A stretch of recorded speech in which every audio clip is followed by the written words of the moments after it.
All right, I'm going to do a quick lecture on conscientious objection, hopefully end with that. What I'm trying to do with establishing advocacy rights for things like Black Lives Matter or, social justice or criminal justice reform or things like even defund the police legally. And then I'm going to start 250 years ago in Boston, Massachusetts, and I'm going to try to explain how I view the Second Amendment. And I've studied this extensively again, but I normally know what's best for me and my clients, especially in my district or my state where I ask those types of governing bodies to make rulings on that type of thing. What I don't normally do in that level of professionalism is speak for, say, Connecticut or New York or our country or another state or their kind of appellate court systems. But 250 years ago, our forefathers wanted to come up with a way to resist a tyrannical British rule. And, there's lots of ways they could have gone about that. And I haven't studied the colonial court system as much as I should, if you really want me to clinically write this down or something professionally. But a lot of what I do is lecture on concepts, and I lecture on concepts for a reason. I'm a Zen Buddhist who believes, in teaching and wants people to come up with their own understanding of things. And I also like people to fact check stuff. So there's less to fact check if I'm teaching you the concept, because then you can reference stuff on your own if you're a social sciences major, social services major. So if you go back, to the revolution, our forefathers are trying to come up with a way to resist or recede, harmoniously, peacefully, in the best interest of everyone from the British rule at the time. And there was a British Parliament, and they, I believe, wrote laws into effect and requested things like money to finance their colonial escapades around the world. But what was happening kind of in the United States of America, in the American colonies or the British colonies, was there was just civic unrest because the people were unhappy with basically someone speaking for them in England. And the way colonial kind of stuff works is the colonies finance the crown back home. It's why that happens. They don't have enough money or whatever, in England, in France, in what is that, Holland, in one of the smaller ones are, and Spain, and they colonize and they send money back to the crown. That's why colonialization exists. But what happens in America is people, aren't happy with that type of rule, and they're feeling that the laws and stuff like that being made by the crown or the parliaments in England aren't accurately being, they're not accurately being represented, basically, in a representative democracy. So they have to come up with ways, to put pressure on the parliament or the British government back in England, here in the American colonies. And I think the way that worked is they had a governor, and then the governor of the colony would collect the taxes and send it back to England and stuff like that. And then the governor would kind of be the colony's voice for the English rule. But they needed to come up with a way to have their voice be represented, like a representative democracy in England, because it wasn't. They weren't valuing American culture. They weren't valuing the people of Boston or Massachusetts.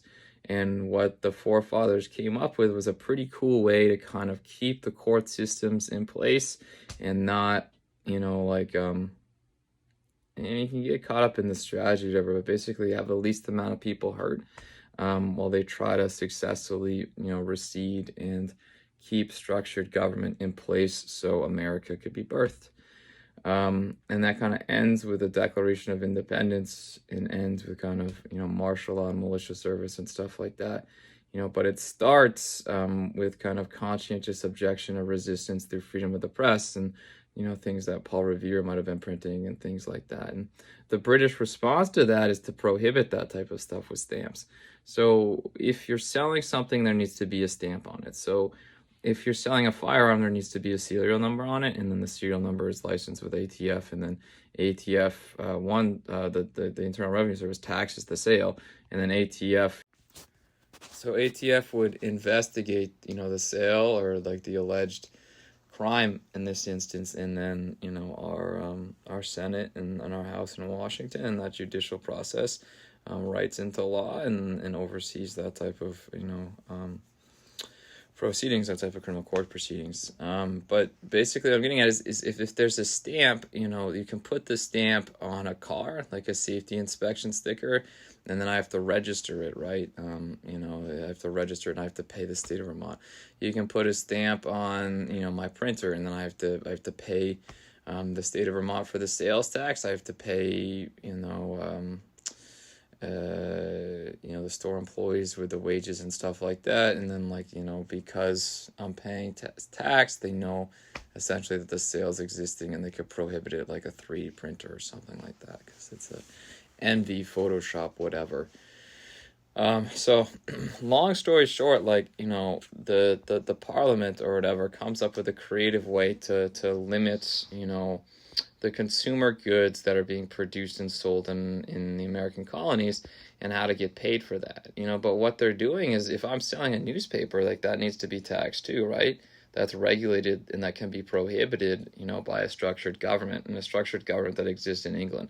So if England doesn't like what my newspaper is saying, they can prohibit it, and they can pay me for the privilege of prohibiting it. So that happens, and a lot of the colonists decide, hey, listen, we don't like this, we're not going to do this. So they just refuse to buy the stamps, because if you buy the stamps and put them on, anything that's not stamped is, black market. And that's one of the first acts of rebellion, against the British. Now what they do is they tax tea. They tax tea, and tea is something that the colonists would drink, regularly. And, it's something they couldn't help but pay tax on. So the merchants would bring it in, it'd be a set value, and they'd pay the set value for the tea. And then a portion of that would go back to fund the British monarchy and the parliament that was, writing the laws on the tea tax and stuff like that. And what the forefathers and the patriots did is they threw tea into the harbor in the Boston Tea Party, and they basically said, no, we're not paying for this. And you know what? It's all well and good that you wanted to tax us on our tea for the last couple of weeks, but guess what? You just wasted a bunch of money shipping tea to us that we're not going to drink. So it's floating in the harbor, and the fishies are all the lobsters are all like caffeinated. And they dressed up like American Indians, like the indigenous people, which is kind of interesting if you think about why they would do that. But so, there's basically civic unrest. They're printing stuff talking about how the monarchy and the crown and the parliament isn't accurately representing American culture. They're refusing to pay taxes or recognize kind of British colonial rule through stamps, and stamps is prohibiting items. So, you can prohibit pretty much anything, with a stamp when it comes to sales and collection of sales and stuff like that. So it's basically conscientiously nullifying or not adhering to a colonial rule. And why is it a colonial rule? Because each colony has its own structured government. There's no United Kingdom, overseeing each colony. Each colony has a governor, and each governor has a court system. So they're resisting, the colony's rule through the governor and through the court system and through parliamentary law and funding the crown through that type of stuff. And they're doing it conscientiously. So that happens, and after the Boston Tea Party, there's a lot of civic unrest in Boston with things like protests. And what happens is martial law basically gets instituted. So the Parliament or the Crown, whatever that process looks like, through executive decision or anything else, they send British troops to Massachusetts. They send British troops to Massachusetts to keep basically the colony of Massachusetts at bay. They do it to basically keep the peace in Massachusetts. And when the British troops get there, they're not welcomed with a warm reception. And this is home. It's become home for the patriots. It's become home for the colonists. And they're not happy to have British troops there to basically tell them what to do at gunpoint. And what happens in the Boston Massacre is basically British. You know who Brad Marchand was? Basically, The Patriots become a lot like Brad Marchand and just kind of taunt the crap out of British troops, and they do stuff like as much as they did, like throw cabbage and things like that.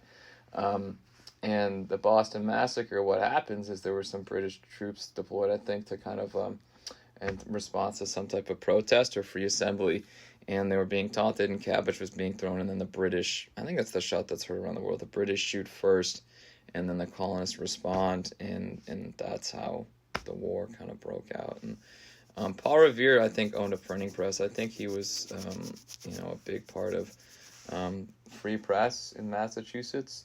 And kind of what happens, with Paul Revere is he had lanterns, and he was going to kind of let the colonists know, or the Patriots know, once kind of martial law had taken place, because, the British decided in Massachusetts that it was necessary, was to hang lanterns and let the people of Boston know if they were coming by sea or air. Yeah, 1, 2, and 3 would be air. If you like with the Navy SEALs, sea, air, and land, but it's 1 by land, 2 by sea. And I think they came in through the swamps or something, and he put up 2 lanterns, and then Paul Revere rode, through the night into probably Vermont and New Hampshire, and let other, people, colonists, know that the British were coming and they should be prepared to basically defend themselves and defend their land and their consumer goods and stuff like that from, British that would come and kind of violate what would be our Third Amendment right of kind of taking up inhabitants on our property without asking in a time of war. That's a lot of what Paul Revere did, in Boston in his midnight rides to kind of make sure that the British, wouldn't stop him from alerting the people if they're already trying to prohibit him in the press. That was Paul Revere. And Benjamin Franklin was in Philadelphia, and I think him and John Adams were good friends. John Adams was our second president. If you research what happened after George Washington, it was a really pivotal and really cool transition from Washington to Adams, I believe. But Franklin is down in Pennsylvania. And, Franklin's a very smart, very articulate guy. And while this kind of civic unrest is happening, he actually went to England. He went to England to talk to the British Parliament about this type of stuff, to try to set up, like a trade deal or a negotiation between the British and the Patriots. People in America that wanted to receive, and there were loyalists. There were people that wanted the British to stay. And Benjamin Franklin's son, I think, was a loyalist, a self-proclaimed loyalist. He sided with the British. He wanted the British rule to continue. But Benjamin Franklin went to England, and the Parliament basically, I'm pretty sure this was after the Boston Massacre, the Parliament ridiculed him. And they said, you know what, you stupid fucking patriots that want to chirp and be a pest or whatever, we're going to show you what that's like. And he got ridiculed in whatever, in front of the parliaments or in whatever court system that existed.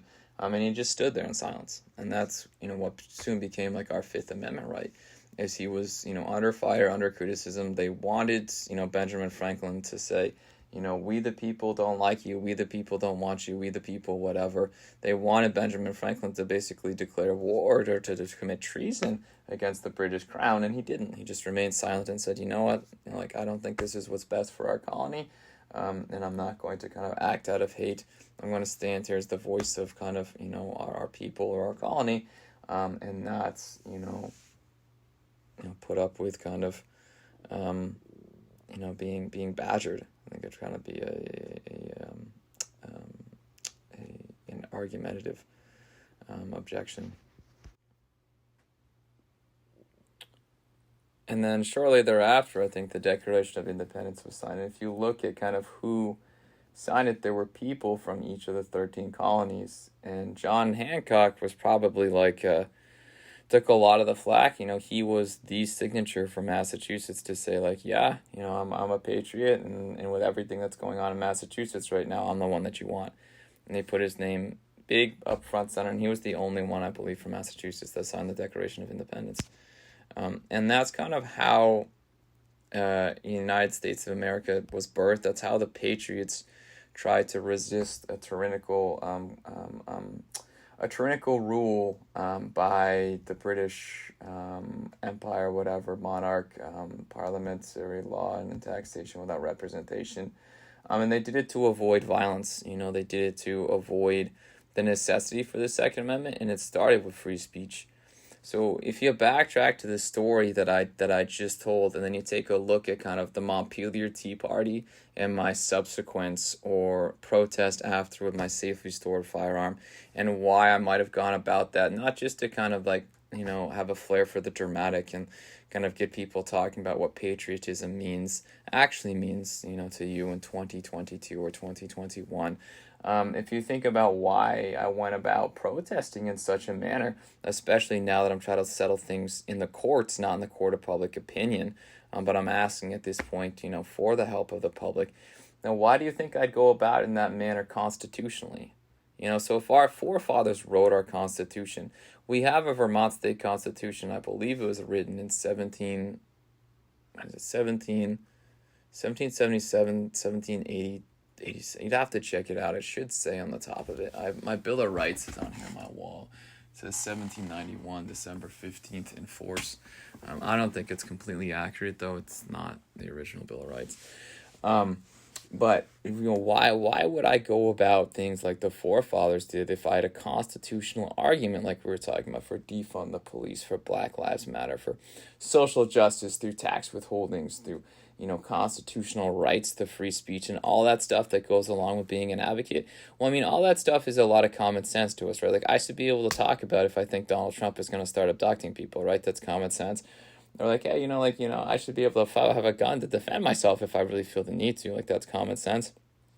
Well, there's a lot more to it, and it goes back to how we protect the people in a free state, because a free state is a colony, and a colony can have a regulated militia, like in the Civil War.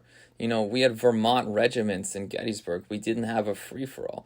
And why that is because like in a scenario where states are receding or groups of states are receding, think about the chaos that would have instilled, if everyone for themselves, or we were trying to organize regiments, beyond a state. And if a state is resisting to a tyrannical federal rule, it's nice to be regimented within that state. And also the state has its own constitution, so it's a nice little way to go about resisting a rule that you might consider tyrannical through proper procedure. And the procedure started, if you remember the story about Paul Revere, with the free press being limited. And that's what I'm dealing with right now, is there's a protection order on me, and it's a serious vagueness issue. And what that is in the court of law, if you haven't clearly defined a prohibited act, or if, the act is rather ambiguous or whatever that the prosecution is trying to describe, it's a void for vagueness issue. You need to define what happened here. You need to define this act. What exactly did Kyle say or do that was threatening? Like, what happened? What was the threat? A threat was made. He was threatening. What actually happens? I haven't really heard that at all. I've heard of, some, cherry-picked, independent clauses or sentences that when streamed together could make me seem threatening. But that's a character assessment on me and my potential for future violence. That's not making a threat at all. So it's a void for vagueness issue when it comes to what could be considered threatening that even allows that particular protection order in place. And I have not actually protested the order until recently, probably for about 4 months or 3 months since I've been released on my detainment as a political prisoner.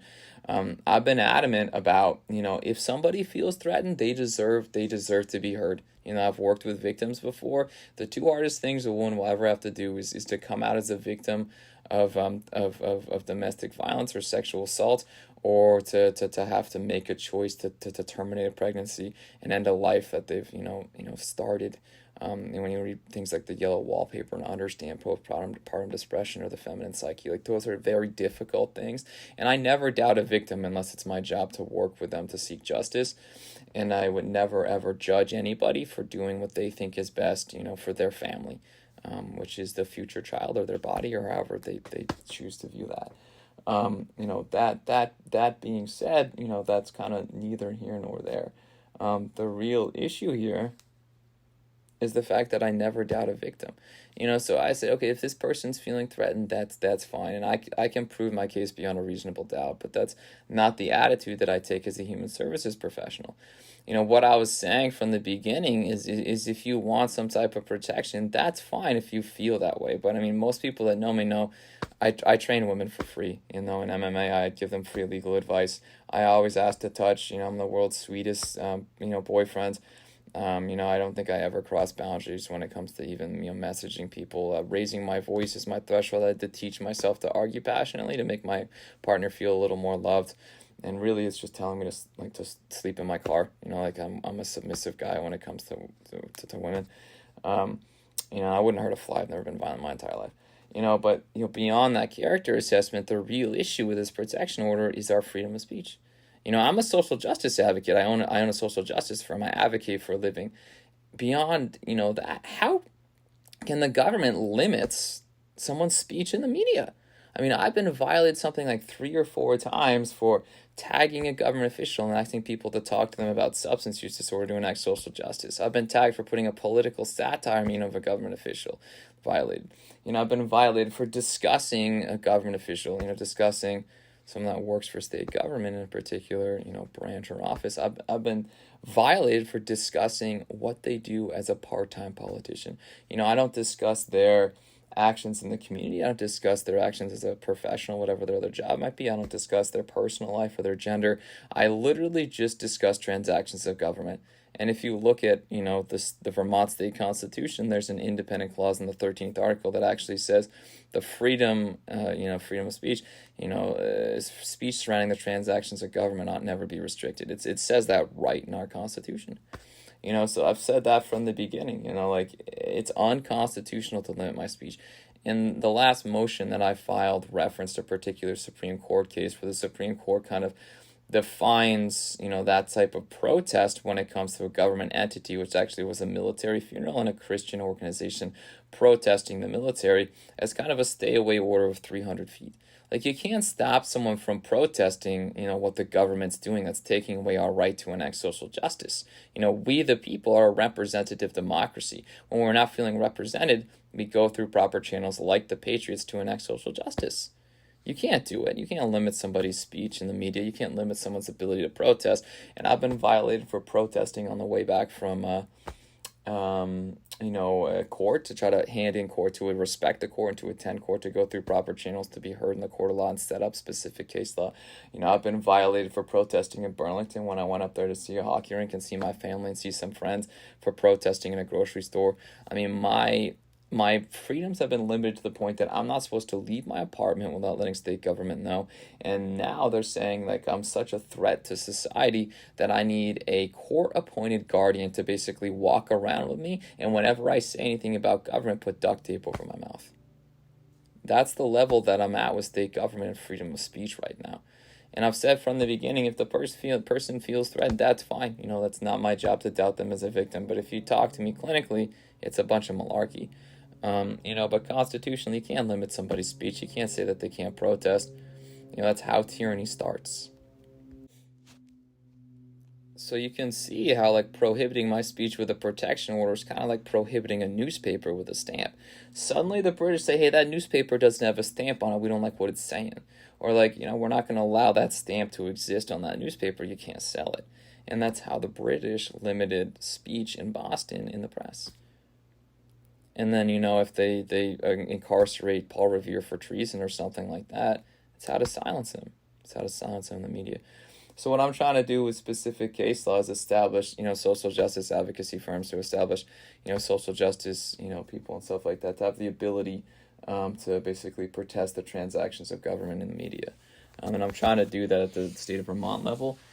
Not federally yet. I don't think I have to federally. I don't think it's a real issue outside the state of Vermont right now. But that's the first step when I'm talking about enacting social justice, because that's what the Patriots were doing. They were feeling unheard. Their governors weren't speaking for them. They were feeling unheard in Boston. They were feeling unheard in England. So they had to go through drastic measures in order to do that, and they tried to do it safely and conscientiously. So it starts with freedom of speech. But I'm saying that it starts, before that with my level of accreditation, my limited liability company to say like, hey, listen, hey, Parliament, where's my money going? So you're sending my money to colonies in Africa. Okay, like I'm not seeing any of this money. I don't want to be a colony anymore. Like yeah, but the British do good stuff for our colony, Kyle. They run the court systems and stuff like that, and they're getting money from Africa. Oh, okay, you made your point. I'll stay a colony. Before it comes to protesting a speech, you should have access to information, and that's why the colonists would say this is taxation without representation. We no longer want to be a colony of the British Empire. But beyond kind of that freedom of information stuff that I'm trying to establish for taxation without representation, and that'll come later, but that's the first step, when you talk about constitutionally preventing tyranny or enacting social justice, with kind of what I do for a living. After freedom of speech comes conscientious objection. And this is the big one that, the state's attorney wants to fight me on it and say that I'm basically a psychopath. It's like, or a sociopathic psychopath or a psychopathic sociopath. Basically, I'm not, disrespecting the court system or this and that. Like, you're representing the people, bro. So when you bring an indictment, you're bringing it on behalf of the people, not the government. Like, we the people have the right to recede, from the United States of America if we see fit. And we don't have the right to conscientiously object to federal law because there's 49 other states that write that stuff into law and 49 other states that help fund these programs here at home. But we the people have the right to conscientiously object just like the forefathers did. And it starts with access to information and taxation without representation. And it furthers with our freedom of speech in the media and our right to free assembly. And I don't have a right to free assembly right now. I don't have a right to free speech. I don't think that law enforcement or government officials are respecting like the 5th and 6th articles that talk about, how structured government serves the people. Because not only are they limiting my freedoms and making my life worse when I'm not harming anybody, even when I leave the county to protest, I tag local law enforcement to let them know that I'm there. So if they really have a problem with me, they can interdict. I keep a bowl of marijuana in my rooms at all times. So if DEA really has a problem with me, they can bring me into custody. Now, this is stuff that I do safely and conscientiously, as a conscientious objector. And what I'm objecting to is unrealistic conditions of release. Because those conditions of release result in basically my clients being violated and basically probably over a quarter of our prison population in the state of Vermont, because that's what I do as criminal justice reform. Over a quarter of our prison population is incarcerated because of overly stringent conditions of release and without systemic kind of support and stuff like that the state of Vermont and me has worked very hard in the last 10 or so years to put into place. And it goes well beyond substance use or mental health care. That's what I advocate for, criminal justice reform. And I've been a bill in the legislature for about a year, that would basically prevent something like 400, 450 needless incarcerations, violations that last up to 5 months. That kind of prevent probably close to 30 fatal overdoses and save our state something like $40 to $60 million. I say 60 because last year was very, very rough when it came to over 200 fatal overdoses. And if you hear me lecture on that, I think a lot of it has to do with the way people are using and how they're using not necessarily the M value or the morphine value or the specific fentanyl that they've been injecting, probably injecting, using. So I mean, when you take like a step back from all this, conscientious objection is state government speaks for the people. Like you're not this like government entity that kind of enforces stuff. You serve us, and you serve us because we pay your salary with our taxes. So if I'm feeling unheard in my representative democracy, and I am. For a year, I've been trying to contact my local elected officials. The first time I went to Montpelier, I asked Capitol Police if I could talk to my local representatives, and they gave me our Speaker of the House's name, number, and email. I asked to see a local representative because I'd been trying to email them and being ghosted. I might have even tried to call a couple of them, but I didn't to the best of my recollection. When I'm feeling unheard in my representative democracy and it's my job to speak for my clients, because it is my job to speak for my clients, what's left? What's left? When you talk about National Alliance of Social Work Ethics, I can't just start suing people. I can't just start raging a public media campaign, where people lose their jobs. I have ethics as a social worker. I'm supposed to try to talk to you. I'm supposed to try to work it out with the governing body or governing entity. I'm supposed to try to talk it out with your organization before it comes to things like lawsuits and social media campaigns or alerting the press, the free press. So what I did, as I went up there and I got the number, and then I tried to talk to that office for about 3.5 months, and I even went on vacation for a week before I came back to Vermont. And I'd had enough. It's like, I don't know what more I can do, but you're not representing me or my clients. And it's my job to speak for my clients. If you have a better way, it's your job to talk to me about that. And statistically, I can talk about why we need to do what I've asked, and why the result of the inaction of not doing what I asked resulted in, like I said, fatal overdose, over expenditure, and unnecessary incarceration. Human rights violations when you get down to brass tacks. So I'm feeling unheard, unrepresented in my democracy, and so are my clients, and that's my job. So what do I do? I went up there a second time, and I talked to that office's staff. The guy that was working with me was blowing me off, and it had been 3.5 months, and 3.5 months is something like, I don't know, 15 people probably died. We spent probably something like a few $1 million just in those 3.5 months. And so I went up there, and I just tried to talk to her staff, talk to that office's staff. And, I said, like, do you work, for them? They were like, they didn't want to even own it. They didn't want to own the fact that they worked in that office. And they listened to me vent, and I said, seriously, like, these are my friends that are dead. You're not even responding to your email. My friends are dying. This isn't cool to me. And then I left peacefully, but I threw tea. I threw tea all over their building. I threw a whole box of tea, all over, all over the state house. And I said, this is taxation without representation, and I'm respectfully declining to basically, respect the power of the legislature to speak for the people. And I'm doing it through tax withholdings because I'm not funding the public inebriate program anymore. And I'm doing that symbolically by I'm not inspecting my car. My car is safe. I'm not registering my car. I'm not respecting your oversight right now. I'm sorry. But I'm not hurting anybody. So if you think about conscientious objection, who am I hurting? I've told you about the conditions of release and the protesting and my rights to free assembly and free speech being violated. Who am I hurting? If the person feels threatened, if I let local police know I'm there, if I let state police know that I'm there, if I'm posting online so their own, Imperial Guard knows that I'm there, who am I hurting? Nobody. I'm just being silenced. That's conscientious objection. Like, people people have consented to murder. The murder statutes. People have not consented to being murdered. People have, not consented to having the peace disturbed. People have not consented to aggravated assault. So I can't do that. Like, you haven't consented to being hurt. It's not okay. It's not the good of all people.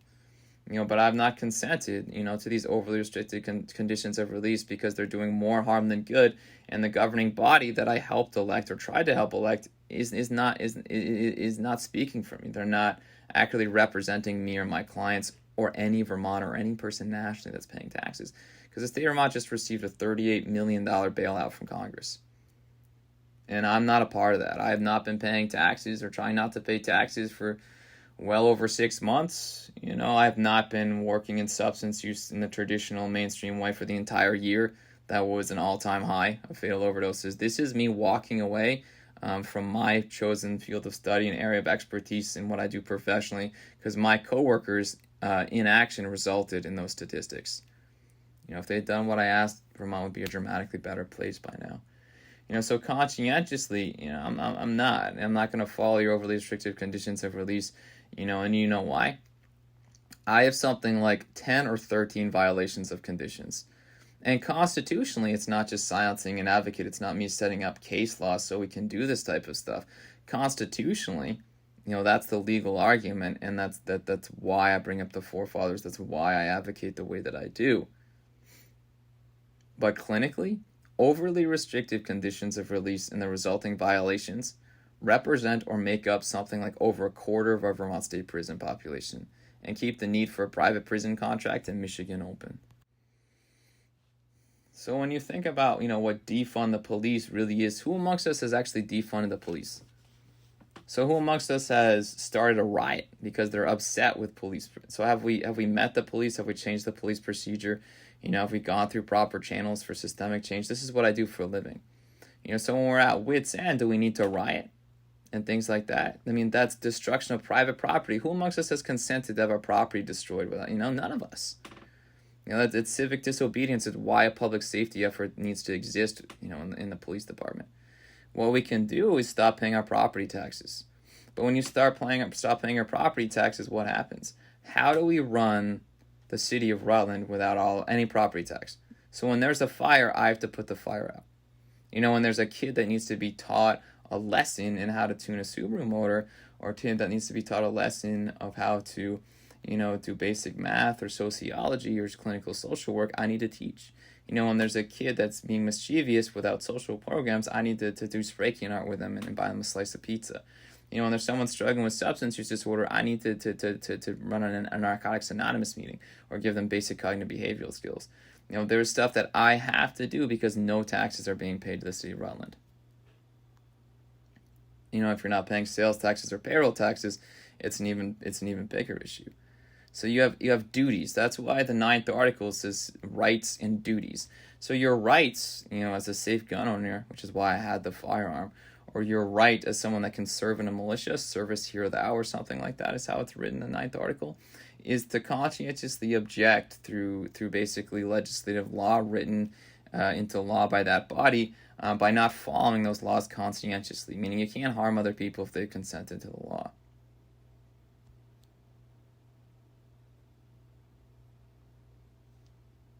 But your right that goes along with that conscientious objection is your right to withhold taxes to put political pressure. So what I'm trying to do is establish case law. Just say like, hey, listen, this is how to conscientiously object to put political pressure on a police department. So say it's one police department and Black Lives Matter defund the police. So if you defund the entire department and everyone in your city defunds the entire department, are you going to run private security like the Black Panthers? Are you going to ask people to leave? Are you going to do citizens arrests until you can get, state police or something there? To what end are you willing to do the cops' jobs if you're not funding them? So if you defund the entire property tax, you're going to put out fires, you're going to do all that stuff that we talked about, EMS, school systems. This is why things like coding exist federally. This is why things like child endangerment exist federally. This is why things like firearm limitations and marijuana exist federally when you study this type of stuff back through the hippies and when conscientious objection started, and it's not the draft. Sorry, but it's not the draft. I consider my ethical duty as someone that can shoot like I do to serve in the military when asked whenever. And no, you do not have the right to conscientiously object from military service when the draft is instituted. Because sometimes you have to do that to keep our country safe. But that's conscientious objection. You have duties. You don't just have the right to not follow law and the right to not fund it with tax withholdings. And it's based on state fire ownership. It's based on militia service. You have duties to take care of society, while you're putting that political pressure on people. So when you see me with a shoebox, in Judge Finster's court, what that shoebox is those are my receipts for the last 4 months. Those are all my sales tax. When you see that shoebox, that's my payroll taxes. When you see that shoebox, it's a guns and ammo magazine that I've gone through to try to contact people about safe firearm ownership. It's a list of ethical duties that I've done over the last 4 or 5 months to help contribute, to structured society. So some of the violations, that people have given me because all they know is procedure or Vermont state titles, they don't study the Constitution like I have, are actually duties. So when I'm leaving my society to clean up a park, I'm violating my conditions. When I'm playing hockey with a kid, I'm violating my conditions. When I'm trying to talk to somebody before law enforcement has to, interdict because they're being violent or they're selling drugs in a manner that's harmful to the community, I'm doing my civic duties as someone that's not paying sales taxes. I'm not violating my conditions. And all the state of Vermont is really proven is I'm a rehabilitated person that volunteered for military service. I don't break the law anymore. I enjoy working in a court. But I'm now a Category 5 offender in the federal system. So that makes me a career criminal. Category 5, the amount of offenses that the state of Vermont has given me on violations alone. And for the record, this has been a long talk about conscientious objection and ethical duties and kind of establishing case law for access to information, then freedom of speech, and then conscientious objection, which is kind of freedom of information and First and Second Amendment issues. But this is my protest to try to show you why unnecessary violations result in over a quarter of our Vermont state prison population, and why overly stringent conditions of release that have been put on me aren't just unnecessary and harmful for the individual. They harm our society. They don't keep anybody safe. They're making me angry. They're making me want to reoffend. They're making me even want to be violent, even though I'm not. And this is how the states treated me, for one, with their affect, and it's their inability to want to work with me too as their coworker, and a lack of agency in a field other than selling narcotics. And it is also their inability to be able to case manage, or to kind of like let me be my own advocate, to let me go to the hockey rink, to let me work for a living. You know, the state of Vermont and their overly stringent conditions of release has caused me to reoffend, has caused me to be a Category 5 offender now, and now I can't get a pardon, I can't serve in the military, I can't serve our community in a court either, because of what they put in the papers in their free press, which was stuff that just wasn't true. Like I said, it's a void for vagueness issue. No threat was ever made, and I never got my day in court.